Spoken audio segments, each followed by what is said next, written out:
the Johnson's Wax program with Fibber McGee and Molly.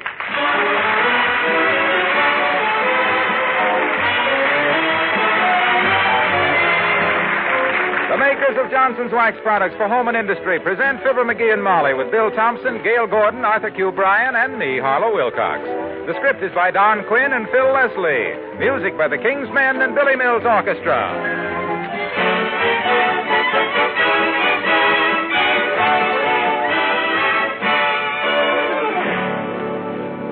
Did you know that you can now buy a furniture polish that contains not one drop of dust-catching oil?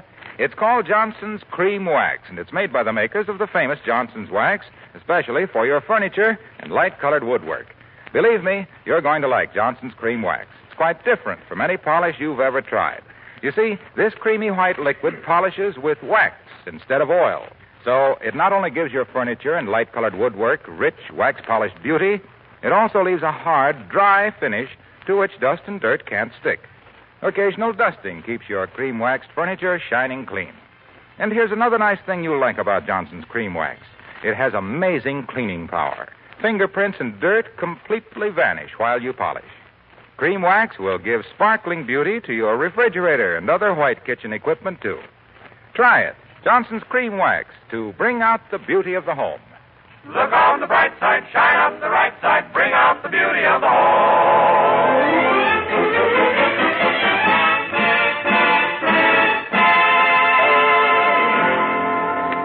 The Wistful Vista Gazette is running a series of articles on the daily lives of typical local citizens. So naturally, the first one they'd interview would be a man who is a social and civic leader, a captain of industry, and one of the city's favorite sons. Yep, that's the one they ran last week. This week, they're going way out in left field to interview Fibber McGee and Molly.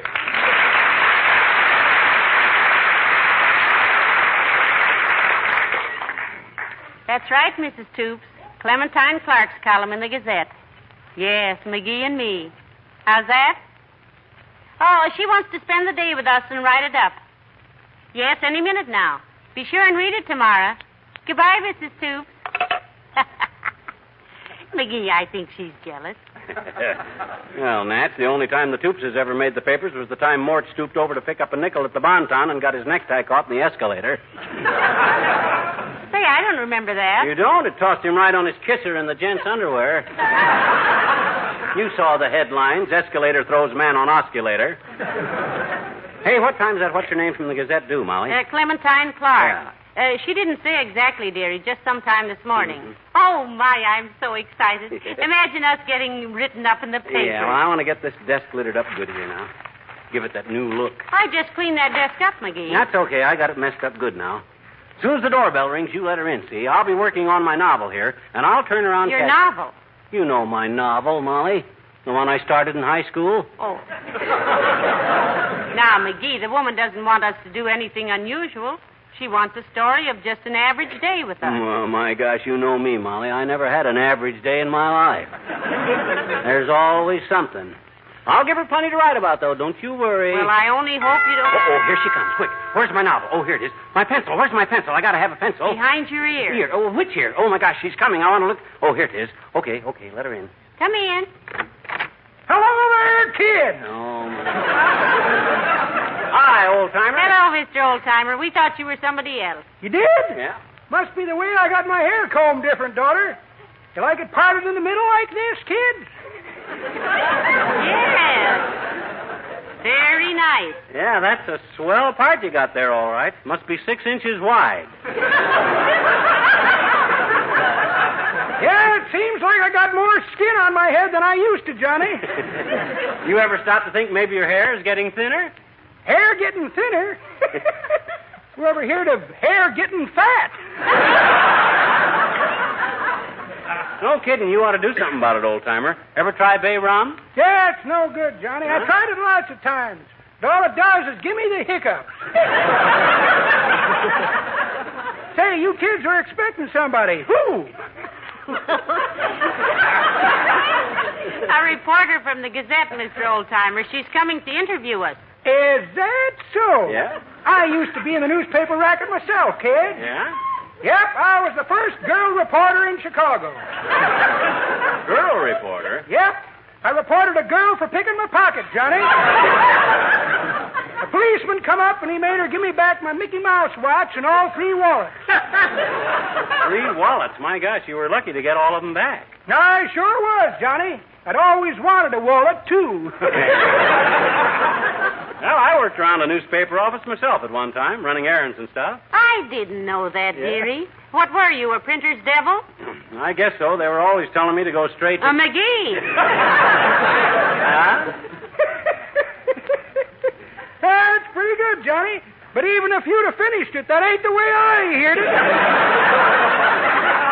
The way I heard it, one feller says to t'other feller, say, he says, here they got a new cub reporter down at the newspaper. Is that so, says t'other feller. Wonderful what they can train them bears to do, ain't it? Oh, sorry, kids. I had a joke when I left the house. I must have mislaid it. So long.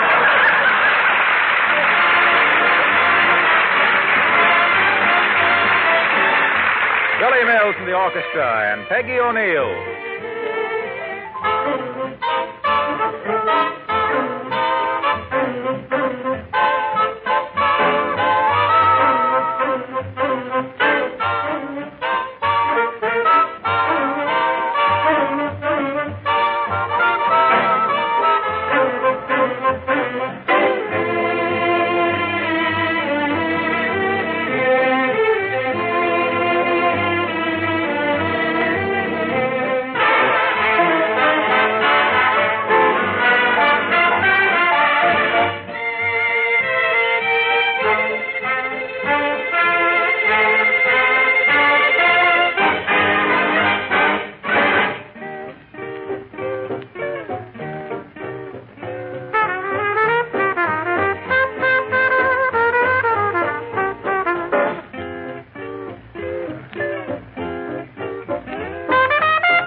McGee. Miss Clark ought to be here pretty soon. Oh, you look great, kiddo. I'm ready to be interviewed any time now myself, too. I got my novel laid out here.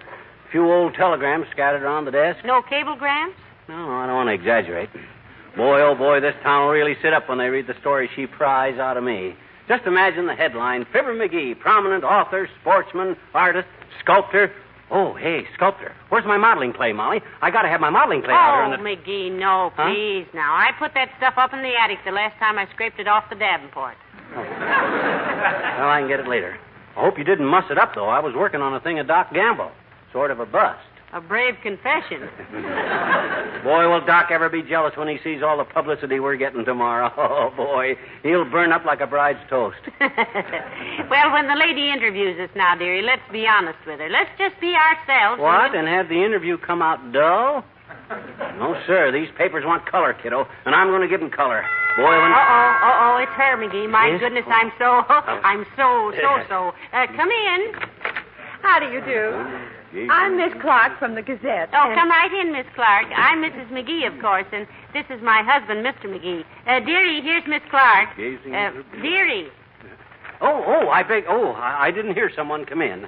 Excuse me. What was that name again? Clark. Clementine Clark. I hope I'm not interrupting. Oh, not at all, Miss Clark. Expecting you. Busy working on my novel and didn't hear you. You know how it is working on a novel. Oh, that's very interesting. What's the name of your book, Mr. McGee? Well, that's the part he's working on. Let me have your things, Miss Clark. Oh, thank you. Now, you go right ahead and ask me questions, Miss Clark. I know you're anxious to know all about me, of course. Well, I was born in a little white house on the top of Kickapoo Hill, just outside of Peoria, and it was in if you don't mind, Mr. McGee, I'd like to just visit with you and Mrs. McGee for a while. Just sort of get the atmosphere of your home. Oh. Well, it'll be better as soon as he gets through with that cigar, Miss Clark. Huh? Throw it out, McGee. What? Oh, well, I'll lay it on the ashtray. It'll go out itself. I hope you'll just go ahead with your regular routine, both of you, with whatever you usually do. I'll tag along and write about it as I see it. Okay, but don't be bashful about asking questions now. I can talk to you on any subject. And he will, too. You betcha. Art, literature, politics, diplomatics, world affairs. Well, we're always interested in our readers' reactions to the European situation, Mr. McGee. I'd like to jot yours down. How do you feel about the Marshall Plan? I'm glad you asked me that, sis. I'm in favor of it. Yes, sir. The only way to buy things on credit is the Marshall Plan. I wouldn't go to any other finance... Oh, no.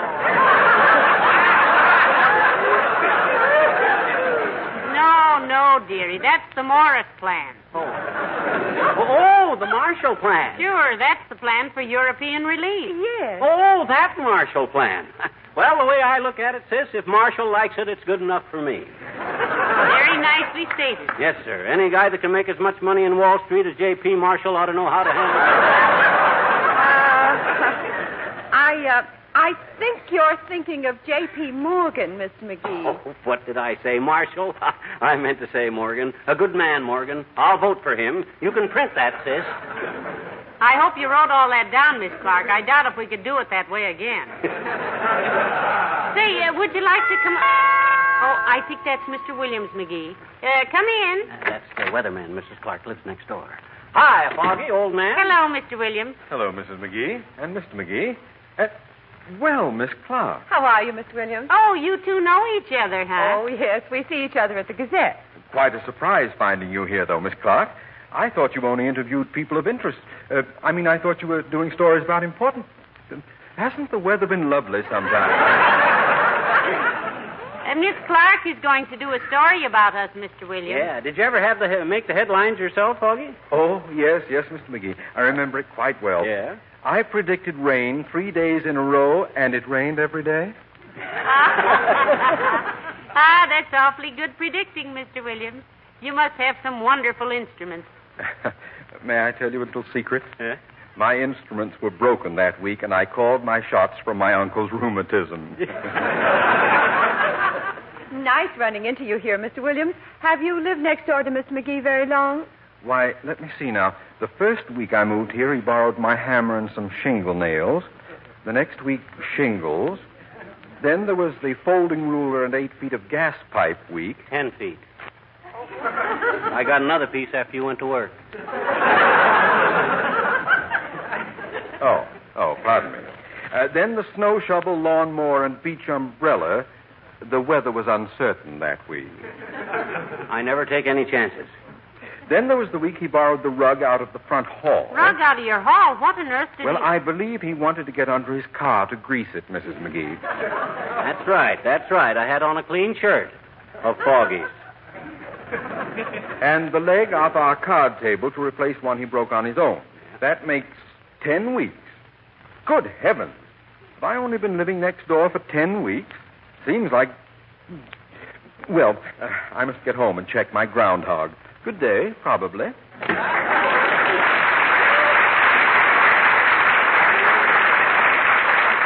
Very nice chap. A little self-centered, of course, but quite nice. He keeps a groundhog. Oh, we got lots of friends. Yes.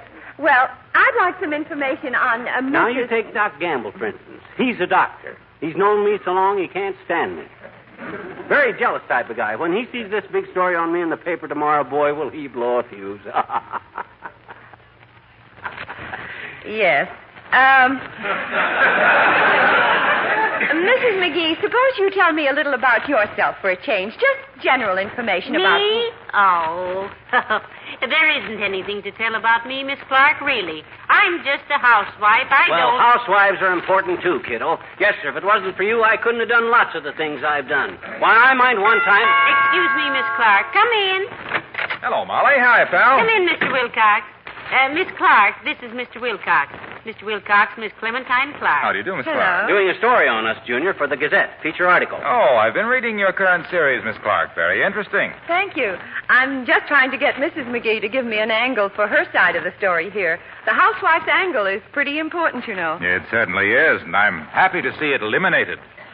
Eliminated? What's eliminated, Mr. Wilcox? The housewife's angle. Huh? You see, she used to be all bent over, scrubbing the kitchen linoleum. But now she just stands up straight, spreading Johnson's self-polishing glow coat around with a long-handled applier.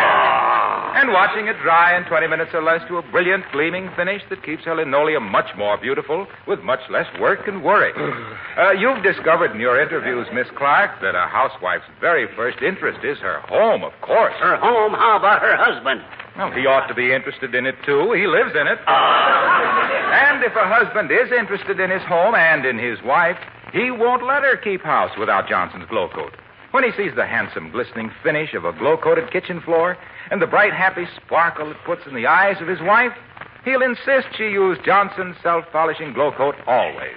He'd be a heel if he didn't. Look, Omaha. Yes, pal. You've always been welcome here, haven't you?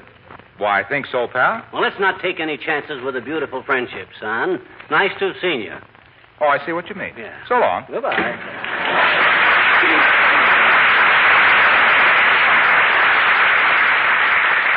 Isn't he nice, Miss Clark? Yes. What was he talking about, anyhow? Search me, sis. He comes in here every week and goes on like that. We think he's a salesman of some kind. Yeah. See, now, where were we now? Oh, yeah. I was saying that writing, sports, art, and politics are just a few of my talents, sis. You see, I got what you might call many faucets to my personality. You shouldn't let them all run at once, though. You're drowning us with talent. Yes. Now, I can spare it. Now, you take the other side of my character, the hard-headed businessman side. I've been... recess again. Oh, we have so many friends. I hope you don't mind. Come in. Oh, hello, Mr. Boomer. Greetings, my little prairie flower, and good day to you, fiddleface. Who is this charming bit of fascinating femininity? Some woodland zephyr fluttering in on a vagrant breeze? No, this is Miss Clark of the Gazette. Miss Clark, may I present Mr. Boomer? How do you do? Horatio K. Boomer, my dear, at your service. I shall spread my cloak at your dainty feet. Cut it out, Boomer. She's a newspaper woman. Miss Clark is writing a story about us for the Gazette, Mr. Boomer. Well, very interesting, yes, indeed. I broke into the Gazette myself last week with a rather large article. No kidding. What was the article about? About the size and shape of a cobblestone, my boy. In fact, it was a cobblestone, now that I think of it. Slipped out of my hand and through a back alley window of the paper.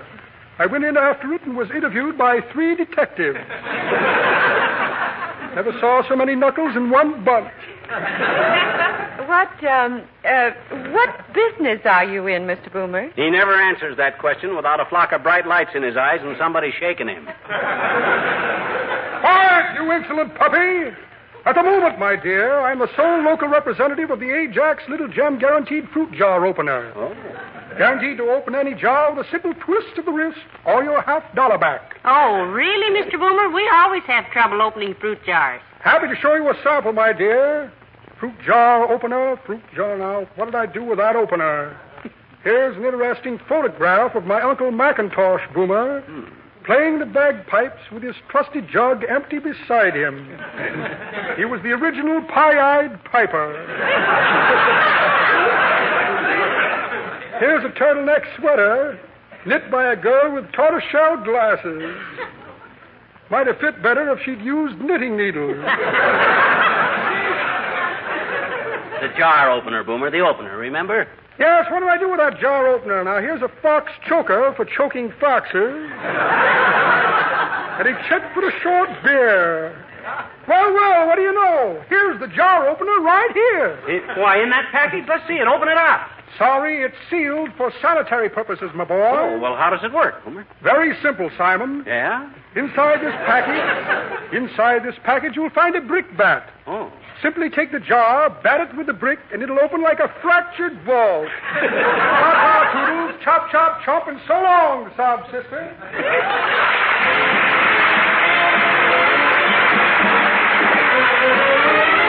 The King's Men with a hey and a hi and a ho, ho, ho.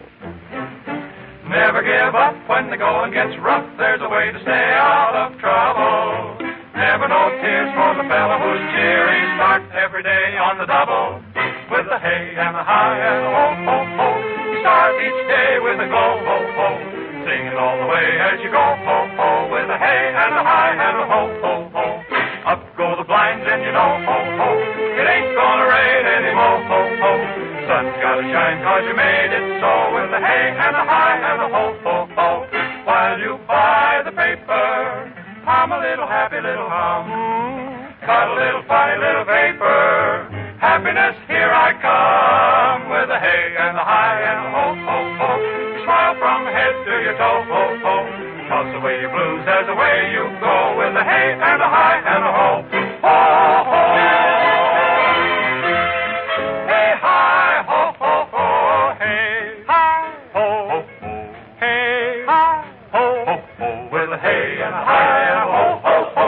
You start the day with a go, ho, ho. Singing all the way as you go, ho, ho. With a hey and a hi and a ho, ho, ho. Up go the blinds and you know, ho, ho. It ain't gonna rain anymore, ho, ho. Things gotta shine 'cause you made it so. With a hey and a hi and a ho, ho, ho. While you buy the paper, hum a little happy little hum. Got a little funny little caper. Happiness, here I come on the run, on the run. I'm a-coming with a hey, hi, ho, ho. With a smile from head to toe, ho, ho. Throw your blues away and see the way they go. With a hey, hey, and a hi, hi, and a ho, ho, ho, ho, ho.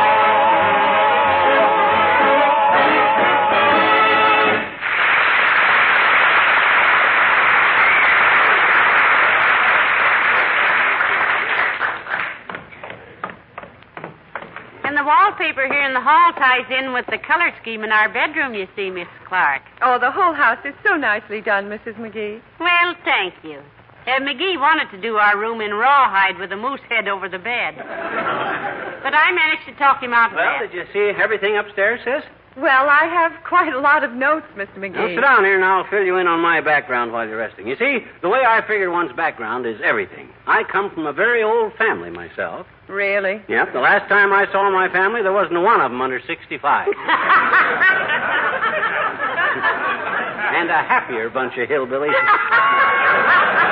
Come in. Oh, hello, Dr. Gamble. It's nice to see you. Hello, my dear. Hello, stupid. Oh, excuse me. I didn't know you had a guest. This is Miss Clark from the Gazette, Doc, the Wistful Vista Gazette. Doc Gamble, sis. How do you do, Doctor? I've heard a lot about you. And I've been reading your articles, Miss Clark. Nice writing. She's doing one on us for tomorrow, Doctor. Yeah. Well, if I can contribute anything to your notes about Mr. McGee... No. Never mind, Fatso, never mind. She's got all the dope right from the feed box. Just put your needle back in your satchel, Sawbones. Why, my boy, Some of my most interesting notes have come from your friends, Mr. McGee. Maybe Dr. Gamble... Oh, no, you wouldn't be interested in Doc's cracks about me, sis. Probably couldn't print them anyway. Or spell them even. You know, they're such close friends, Miss Clark. Yeah. Sometimes it's all I can do to separate them from each other's throats. I'd be very happy to give you my impression of him, Miss Clark. I've known him Now since... cut it out, Doc. Skip it. She's got all the stuff she needs. You keep your big fat prognosis out of this. You mean his big fat proboscis, McGee? Well, that too. Just ignore him, sis. Don't write anything down that he says. Don't let his bluster frighten you, Miss Clark. That's just a cover-up. Underneath it, he's really a swell little guy. Who, me? Well, gee whiz, Doc. Oh, he makes a few mistakes, like we all do. But he tries hard, and he does the very best he can with what he has to work with. Thank you, Doctor. Did you write that down, sis? I have it. That's nice, Doctor. Of course, his biggest trouble is his modesty. It's just that he knows himself so well that he can't believe anyone could possibly have a good opinion of him. But someone does. Thank you, Doctor. No matter how big a problem that boy is faced with, Miss Clark, he always solves it. Yes, you give him a crisis and he'll beat it every time. Thank you, Doctor. You're still talking about McGee, Doctor? I am indeed, my dear. While I grant that his veracity may sometimes be questioned, I consider it attributable to an overabundance of enthusiasm rather than to any inherent lack of fidelity to the truth. And his motivation is invariably above reproach. Is that good, Molly? Thank you, Doctor. Did you write that down, Miss Clark? Yes. Thank you, Doctor. Isn't that nice? I had no idea. I've hardly touched the subject so far, but in closing, I'd just like to say that I like him. Oh, sure. In spite of all that lead, he's got a heart of gold. Gee, Doc, that's swell. My gosh, I don't know what to say. I hate to break this up, but I really must get down to the paper, Mrs. McGee. Oh, don't rush away, Miss Clark. It's been awfully nice having you. I've enjoyed knowing you, Mrs. McGee. If you'd call me a cab... Oh, no, let me drop you off, Miss Clark. I'm driving downtown anyhow. Yeah. Let Doc drive you down, sis. He may think of a few things he forgot on the way down. Here, drive her down, Doctor. Yeah. Well, see you again, Mrs. McGee. Goodbye. Goodbye. Goodbye, Doctor. Yeah, talk to her, Doc. Drive slow. So long, sis.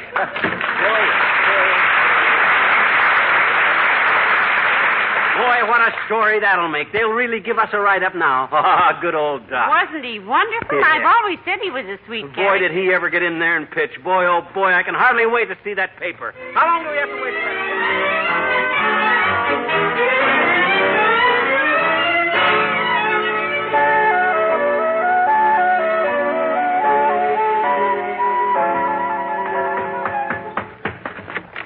Hey, Molly, I got it. The paper. Here's the paper. I run all the way back from Kramer's drugstore. Well, quick, open it up. Yeah. What does it say? Have you found it? Let's see it. Yeah, here it is, by Clementine Clark. It says, during a routine interview with a local couple yesterday, I met a most unusual personality. This prominent writer, artist, scientist, and physician is one of... Physician? Physician? Why, that's about Dr. Gamble. Well, why, the whole thing's about Doc Gamble. Don't say a word about us. Heavenly Dick. Why, that's dirty. And I let him take her downtown. Why, that double-crossing, backstabbing, triple-dealing... Wait till I get my hands on him. What's his phone number?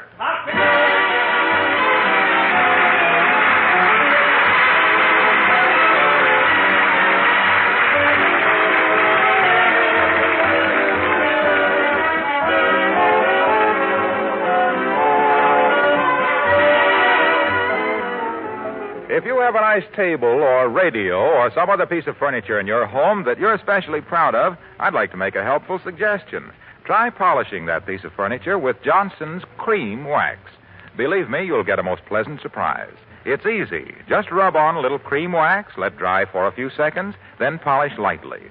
Notice how clean the surface becomes, how clear and lovely the grain of the wood is. That's because this creamy white liquid contains special cleansing ingredients which remove every trace of dirt and fingerprints, then quickly polishes to a beautiful luster. There's not a single drop of oil in Johnson's Cream Wax. This means that dust and dirt won't stick to your furniture and light-colored woodwork, and just an occasional light dusting will keep them shining clean. Johnson's Cream Wax is perfect for cleaning and wax protecting your refrigerator and other white kitchen equipment, too. You'll like it.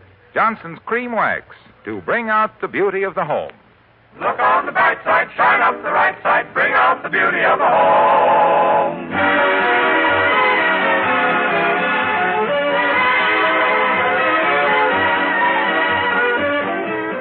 I'll have all the dirty swindles. I'll get even with Doc Gamble if it's the last thing I... Hey, you know what I'll do? Don't do it, dearie. You haven't heard it yet.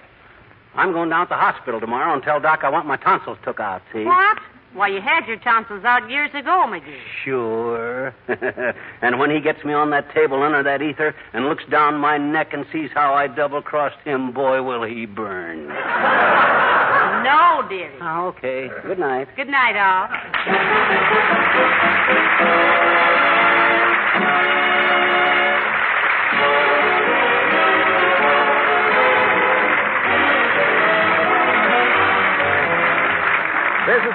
Wilcox, speaking for the makers of Johnson's Wax products for home and industry, inviting you to be with us again next Tuesday night. Good night.